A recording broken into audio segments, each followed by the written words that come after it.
So magnetic permeability की हमने बात की. Now we will discuss magnetizing force और magnetic intensity. Okay, so magnetizing force और मैग्नेटिक इंटेंसिटी क्या है? देखो, the degree to which a magnetic field can magnetize a material is represented in terms of magnetizing force और magnetic intensity. और उसको हम denote करेंगे किससे? H से. क्या बोल रहे हैं कि कोई भी मैग्नेटिक फील्ड, कोई भी एक्सटर्नल मैग्नेटिक फील्ड हो, सपोज यहाँ पे मैग्नेटिक फील्ड है और ये मेरा कोई मटेरियल है, ये मटेरियल मैंने मैग्नेटिक फील्ड के अंदर डाला, तो ये जो मैग्नेटिक फील्ड है वो इसको मैग्नेटाइज कर देगी. जैसे हमने बोला था कि आर्टिफिशियल मैग्नेट्स बना सकते हैं, जैसे ये निकल का है मान लो, तो ये निकल मैंने मैग्नेटिक फील्ड के अंदर डाल दिया, तो अब ये निकल भी मैग्नेट्स बनने लगेगा. तो बनने कैसे लगेगा? उसमें मैग्नेटाइजिंग प्रॉपर्टी क्रिएट होने लगेगी. क्यों? क्योंकि ये एक्सटर्नल मैग्नेटिक फील्ड की वजह से. तो कोई एक्सटर्नल मैग्नेटिक फील्ड कोई मटेरियल को कितना मैग्नेटाइज कर सकती है, उसकी कैपेसिटी कितनी है? किसकी कैपेसिटी? एक्सटर्नल मैग्नेटिक फील्ड की कैपेसिटी कितनी है कि कोई वो मटेरियल को कितना मैग्नेटाइज कर दे. ओके, उसी को बोलते हैं मैग्नेटाइजिंग फोर्स और मैग्नेटिक इंटेंसिटी. आया समझ? फिर से एक बार पढ़ता हूं. द डिग्री टू विच मतलब कितना, अ मैग्नेटिक फील्ड, कोई भी मैग्नेटिक फील्ड कितनी डिग्री तक कैन मैग्नेटाइज अ मटेरियल, कोई भी मैग्नेटिक फील्ड कोई भी मटेरियल को कितनी डिग्री तक मैग्नेट, ऐसा थोड़ी है कि पूरा का पूरा मैग्नेटिक मटेरियल बना देंगे 100%. ओके, अगर बना दिया तो उसकी मैग्नेटिक इंटेंसिटी कितनी हो जाएगी? 100%. Okay, so the degree to which a magnetic field can magnetize a material is represented in terms of a magnetizing force और मैग्नेटिक इंटेंसिटी H. समझ में आया? यहाँ पर एक स्ट्रॉन्ग मैग्नेटिक फील्ड है, यहाँ पर एक वीक मैग्नेटिक फील्ड है. ये मेरे पास निकल है, अब मैं यहाँ पर डाल दूंगा निकल को, तो मैग्नेटिक फील्ड के अंदर चला गया निकल, तो अब वो निकल भी मैग्नेटिक प्रॉपर्टी गेन करने लगेगा due to this strong external magnetic field. तो यहाँ पर वो मैग्नेट बना. चलो ओके, दूसरा केस सेम ऐसा ही, निकल वीक मैग्नेटिक फील्ड जो इस साइड थी वहां पे मैंने रख दिया, इसमें भी वो मैग्नेटिक प्रॉपर्टी गेन करेगा. तो क्या at the end of a particular time ये जो यहां से जो निकलेगा मैग्नेट बनकर और यहां से जो निकलेगा मैग्नेट बनकर, दोनों सेम होंगे? सेम नहीं होंगे, क्योंकि यहां पर स्ट्रॉन्ग मैग्नेटिक फील्ड की वजह से ये मैग्नेट बना था. मैग्नेटाइजिंग प्रॉपर्टी किसकी वजह से आई थी? स्ट्रॉन्ग मैग्नेटिक फील्ड की वजह से. और यहां पर वीक मैग्नेटिक फील्ड की वजह से आई थी. समझ में आया? तो कोई भी मैग्नेटिक फील्ड ये पर्टिकुलर ऑब्जेक्ट को कितना मैग्नेटाइज कर सकते हैं, कितना मतलब डिग्री टू विच कितना मैग्नेटाइज कर सकती है उसको. ये जो यहाँ जो एक्सटर्नल फील्ड थी वो ज्यादा मैग्नेटाइज कर सकती है, तो हम बोलेंगे कि ये मैग्नेटिक फील्ड की मैग्नेटिक इंटेंसिटी ज्यादा है. और यहाँ जो मैग्नेटिक फील्ड है उसको हम बोलेंगे इसकी मैग्नेटिक इंटेंसिटी और मैग्नेटाइजिंग फोर्स कम है. इसका क्या मीनिंग हुआ? अरे कोई भी मटेरियल डालेंगे हम तो वो थोड़ा ही मैग्नेटिक प्रॉपर्टी गेन करेगा, मैग्नेटाइजिंग इंटेंसिटी, मैग्नेटिक इंटेंसिटी जो अंदर क्रिएट होगी वो कम होगी और यहां पर ज्यादा होगी.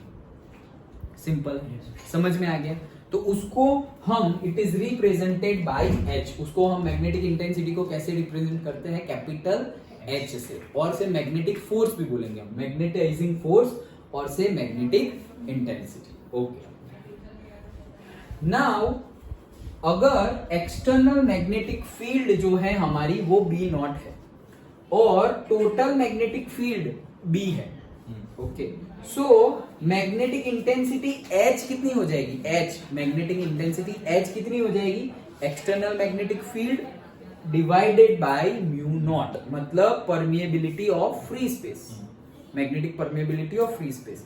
ये mu naught magnetic permeability of free space मतलब कितनी मैग्नेटिक फील्ड को अलाउ करेगा पास होने के लिए. ओके, सो वो आ गया और मैग्नेटिक एक्सटर्नल मैग्नेटिक फील्ड भी आ गई, तो दोनों का जो रेशियो है वो मुझे देगा मैग्नेटिक इंटेंसिटी. ओके, नाउ उसको ये अगर हमने स्टैंडर्ड रखा है तो स्टैंडर्ड, अदरवाइज टोटल अगर रख दे तो हम B अपॉन म्यू भी लिख सकते हैं. डिपेंडिंग अपॉन आवर रिक्वायरमेंट हम फॉर्मूला यूज करेंगे. ओके, सो से B naught upon mu not और B अपॉन म्यू.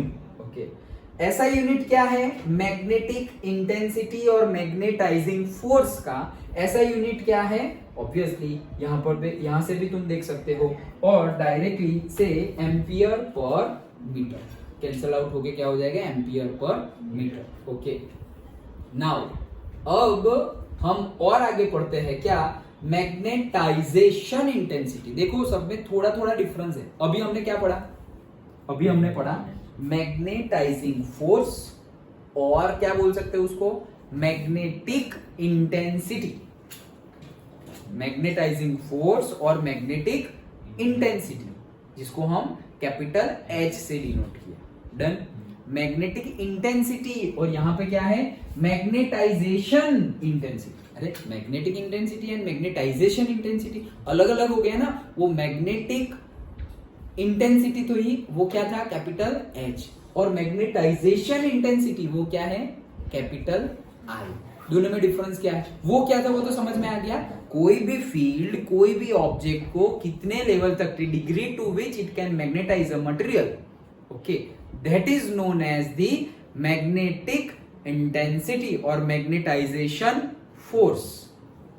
और मैग्नेटाइजेशन इंटेंसिटी क्या है, कैपिटल I क्या है, तो देखते हैं। देखो मैग्नेटाइजेशन डिपेंड्स ऑन दी, पहले तो अभी ये देख लेते हैं क्या, ये जो मैग्नेटाइजेशन होगा वो किसके ऊपर डिपेंड करता है, नेचर ऑफ द मटेरियल के ऊपर डिपेंड करता है। मटेरियल के ऊपर भी अभी हमने क्या बोला, मैग्नेटिक फील्ड दोनों साइड अलग अलग है, तो मैग्नेटाइजेशन जो होगा वो अलग अलग होगा। हाँ सही बात है, क्योंकि हमने तो दोनों फील्ड अलग अलग ली थी इसलिए।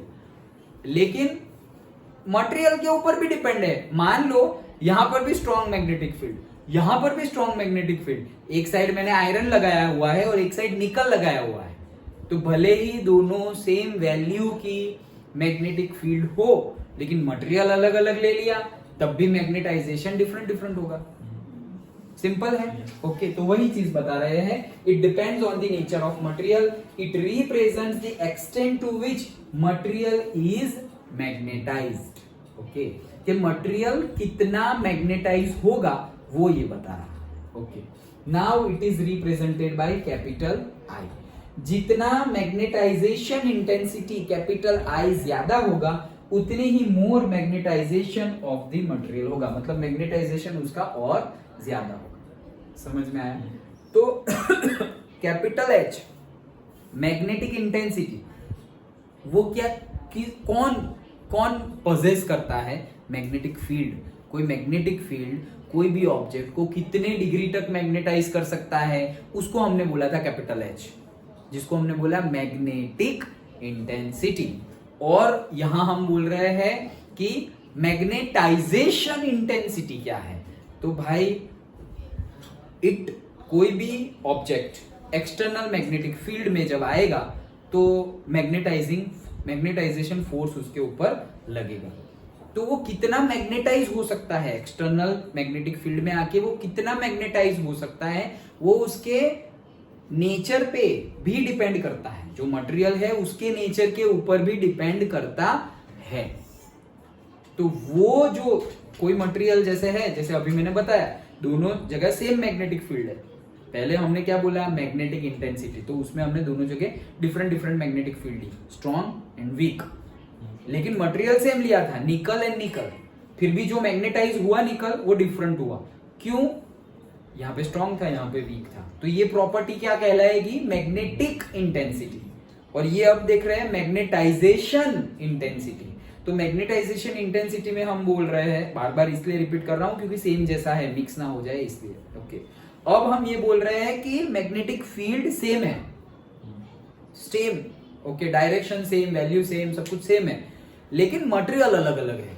उस साइड में यहाँ पे निकल निकल था, लेकिन अब केस में क्या है, एक साइड निकल है, सपोज एक साइड में आयरन है, तो निकल भी मैग्नेटाइज होगा, आयरन भी मैग्नेटाइज होगा। तो ये कितना मैग्नेटाइज होगा वो मटेरियल के ऊपर भी डिपेंडेंट है, और मटेरियल की जो प्रॉपर्टी के ऊपर कितना मैग्नेटाइज होगा वो डिपेंडेंट है, वो डिपेंडेंसी है। वही प्रॉपर्टी को हम बोलते हैं magnetization intensity, which is equals to say denoted by capital I. Understood? Okay. So ज्यादा, जितना ज्यादा होगा उतना ज्यादा मैग्नेटाइज वो होगा, magnetization intensity. The magnetization intensity of a magnetic material is defined as the, अब उसको फॉर्मूला के बेस पे भी हम लिख सकते हैं, defined as the magnetic moment per unit volume of the material, कि कोई एक यूनिट वॉल्यूम है उसमें कितनी मैग्नेटिक मोमेंट क्रिएट ही हुई ना, क्योंकि हमने सपोज यहाँ पे मैग्नेटिक फील्ड थी, ये मटेरियल डाला तो ये मैग्नेटाइज हुआ, तो कितना मैग्नेटाइज हुआ, तो जितनी मैग्नेटिक मोमेंट निकली होगी, तो जितनी भी मैग्नेटिक मोमेंट क्रिएट हुई पर यूनिट वॉल्यूम, उसी को हम बोलेंगे magnetization intensity, which is a property of a material. Magnetic intensity depend on the magnetic field कैसे ली हुई है तुमने, स्ट्रॉन्ग ली है, वीक ली है, कितनी स्ट्रॉन्ग कितनी वीक, उसके ऊपर डिपेंड है।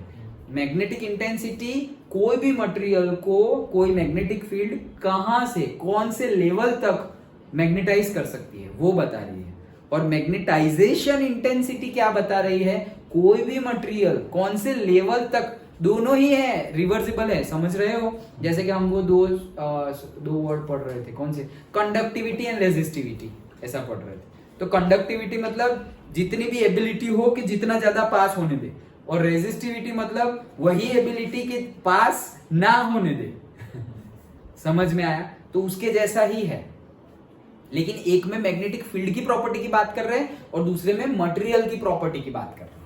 तो मैग्नेटिक इंटेंसिटी में फील्ड के प्रॉपर्टी की बात कर रहे हैं, मैग्नेटिक फील्ड के प्रॉपर्टी की बात कर रहे हैं, और मैग्नेटाइजेशन इंटेंसिटी में मटेरियल के प्रॉपर्टी की बात कर रहे हैं। Understood? Okay, so I is equals to magnetic moment divided by volume, तो magnetic moment capital M divided by volume से भी हम उसको डिनोट कर सकते हैं। अगर magnetic dipole moment capital M ले ले हम, तो से डाइपोल मोमेंट जो पोल डाइपोल मोमेंट होगा वो कितना होगा, से स्मॉल m, ओके, एंड 12 क्या है उसकी, से लेंथ है। सो वॉल्यूम कितना है, से what ever the area into length, that is area into length, हमने सपोज 12 लिया है तो एरिया इंटू 12, ये दोनों वैल्यू यहाँ पुट कर दे। सो मैग्नेटिक मोमेंट की वैल्यू आ गई m इंटू 12 और वॉल्यूम की वैल्यू a इंटू 12, ये सब कट हो गया तो स्मॉल m बाई a आ गया। सो तुम ये फॉर्मूला भी, capital I is equals to capital M magnetic moment divided by volume, और स्मॉल m जो पोल स्ट्रेंथ हम लिए थे वो, तो small m divided by area भी ले सकते हो। तो एरिया होगा तो पोल स्ट्रेंथ लेना, और अगर वॉल्यूम होगा तो मैग्नेटिक मोमेंट लेनी है, लेकिन मिलेगा एक ही चीज, क्या, magnetization intensity capital I। Done? Okay, magnetization intensity of a material is also defined as the pole strength. अब इसी के ऊपर से अलग एक तीसरी definition, it is defined as the pole strength per unit area of cross section of the material. तो यही फॉर्मूला से ही वापस बना दिया कि भाई तुम, मैं अभी हमारे पास दो, देखो हमने 3 वे में इसको डिफाइन किया। एक तो क्या कि भाई magnetization intensity is the property of the material which shows that the ability of the material to magnetize under external magnetic field। कोई भी एक्सटर्नल मैग्नेटिक फील्ड के अंदर कोई मटेरियल कितना मैग्नेटाइज हो सकता है, वो एबिलिटी, वो डिग्री को बोलते हैं हम मैग्नेटाइजेशन इंटेंसिटी। ये एक डेफिनेशन हो गई। दूसरी डेफिनेशन हमने I is equals to capital M by V से लिखा कि it is also defined as the magnetic moment per unit area, sorry per unit volume, okay. और अगर पोल स्ट्रेंथ के डेफिनेशन में ले तो it is small m by a, so it is also defined as the pole strength per unit area. Done? तो 3 veg में हमने उसको डिफाइन किया। नाउ से मैग्नेटाइजेशन इंटेंसिटी कैपिटल I, जैसे वो था क्या, कैपिटल H, तो कैपिटल H को कैसे डिफाइन किया था हमने, B naught upon mu not और B अपॉन म्यू, वो तो फील्ड के लिए था ना कैपिटल H। तो अब ये मटेरियल के लिए है, तो मटेरियल के लिए कैपिटल I को हम कैसे, अगेन देखो ये तीसरा फॉर्मूला आया, which is equals to BM divided by mu naught, okay. तो H इज इक्वल्स टू क्या था, B naught upon mu naught था, तो I इज इक्वल्स टू भी क्या आया, B नॉट नहीं है, BM अपॉन म्यू नॉट है। तो BM क्या है, BM मटेरियल के अंदर की मैग्नेटिक फील्ड है, ओके। ये एक्सटर्नल तो B नॉट ही है, लेकिन मटेरियल की जो है वो है BM। तो दोनों में इतना डिफरेंस आ गया, अदरवाइज ये भी H ही हो जाता। डन? क्योंकि ये depend on material, that's why magnetic field हमने मटेरियल के लिए ली। अंडरस्टूड? पक्का? ओके चिराग? चलो, सो से यहां तक का समझ में आ गया। Magnetic permeability, magnetic intensity and magnetization intensity, हमने 3 चीजें देखी, और एक लास्ट एंड चौथी, that is magnetic susceptibility. Okay, जिसको बोला जाता है काई, क्या? काई एम, केमिस्ट्री में भी आ गया है पहले। Okay, chi m. So it is a property which determine how easily a material can be magnetized. सब कुछ थोड़ा बहुत सिमिलर लग रहा है, that's why I am repeating again and again कि अंदर confusion ना हो जाए।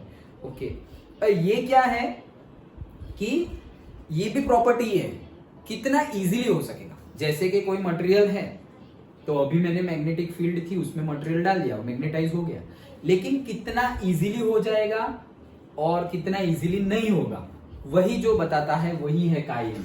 It is a property which determine how easily a material can be magnetized. Understood? कितना मैग्नेटाइज होगा, वो था हमारा वो था कैपिटल आई। अभी वो वापस उसमें नहीं जाएंगे, वो था क्या? Capital I. कितने लेवल तक, सपोज 60% हो गया, 70% हो गया मैग्नेटाइज। ओके, तो वो था हमारा कैपिटल आई। लेकिन ये सपोज 70% भी हुआ, लेकिन ये 70% इजीली हो गया या बहुत मेहनत करने के बाद हुआ? तो अगर इजीली हो गया तो वो जितना इजीली हो जाएगा उतना काई ज्यादा। समझ में आया? डिफरेंस समझ में आ रहा है? फिर से समझा रहा हूं। देखो, मैग्नेटिक इंटेंसिटी तो फील्ड की वजह से था कि कोई भी फील्ड कोई भी मटेरियल को कितने लेवल तक मैग्नेटाइज कर सकती है, वो थी हमारी मैग्नेटिक इंटेंसिटी, तो उसको तो रखते हैं। फिर मैग्नेटिक परमिएबिलिटी भी हमने मीडियम और स्पेस के लिए देखा था। डन? तो वो दोनों में तो कंफ्यूजन हो ऐसा है नहीं। फिर आता है magnetization intensity and magnetic susceptibility. Magnetization intensity material की वजह से है, एंड मैग्नेटिक ससेप्टिबिलिटी अगेन किसकी वजह से है? मटेरियल की वजह से ही है। तो देखो, 2 मैग्नेटिक फील्ड और स्पेस का हो गया, और 2 किसका हो गया? मटेरियल का। तो मटेरियल का एक हमने देख लिया, मैग्नेटाइजेशन इंटेंसिटी, वो शो करता है कि तुम एक्सटर्नल मैग्नेटिक फील्ड में एक्सटर्नल मैग्नेटिक फील्ड में कोई सब्सटेंस को रखेंगे तो कितने लेवल तक मैग्नेटाइज होगा। तो सपोज 80% मैग्नेटाइज होगा, उससे ऊपर जा नहीं सकता। हाँ ठीक है, तो वो हो गया मैग्नेटाइजेशन इंटेंसिटी। ये 80% भी हो सकता है, लेकिन 80% भी बहुत टफ है यार, 80 इयर्स में हो सकता है। तो भाई मतलब ये तो बहुत, तुमने बोला 80 तक हो सकता है, लेकिन फिर बाद में बोला धीरे से कि भाई वो 80 तक पहुंचने के लिए 80 इयर्स लगेंगे। नहीं, मतलब ये मटेरियल की मैग्नेटिक ससेप्टिबिलिटी बहुत ज्यादा कम है। समझ में आ गया? मैग्नेटिक अभी 80% है, तो मैग्नेटाइजेशन इंटेंसिटी तो ज्यादा है, ऐसा बोलेंगे हम। 80% तक जा रहा है, कोई 90% तक जा रहा हो, सपोज समझ लो, तो 90 तो ज्यादा ही है ना, ऑलमोस्ट 100 जैसा ही हो गया, मतलब अगर पूरा देखे तो 90-95% मैग्नेटाइजेशन इंटेंसिटी, लेकिन मैग्नेटिक ससेप्टिबिलिटी से बहुत बहुत बहुत लो, तो that material we don't want, क्योंकि फिर वो तो मैग्नेटाइज होने में सालों लगा दे, वो नहीं चलेगा भाई।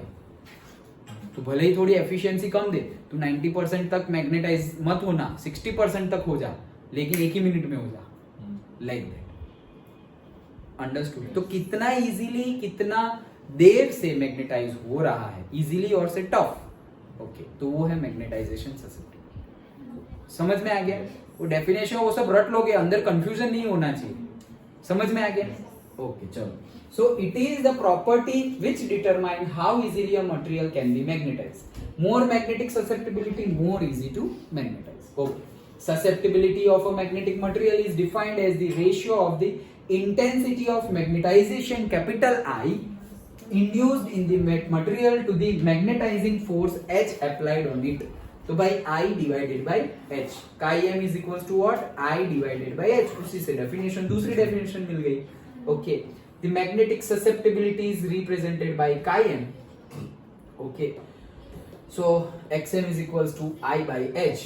Now as a unit of I and H are same. भाई I का यूनिट भी वही था, H का यूनिट भी वही था. So therefore chi m has no units and no dimensions, chi m का कोई भी यूनिट और डायमेंशंस होगा नहीं।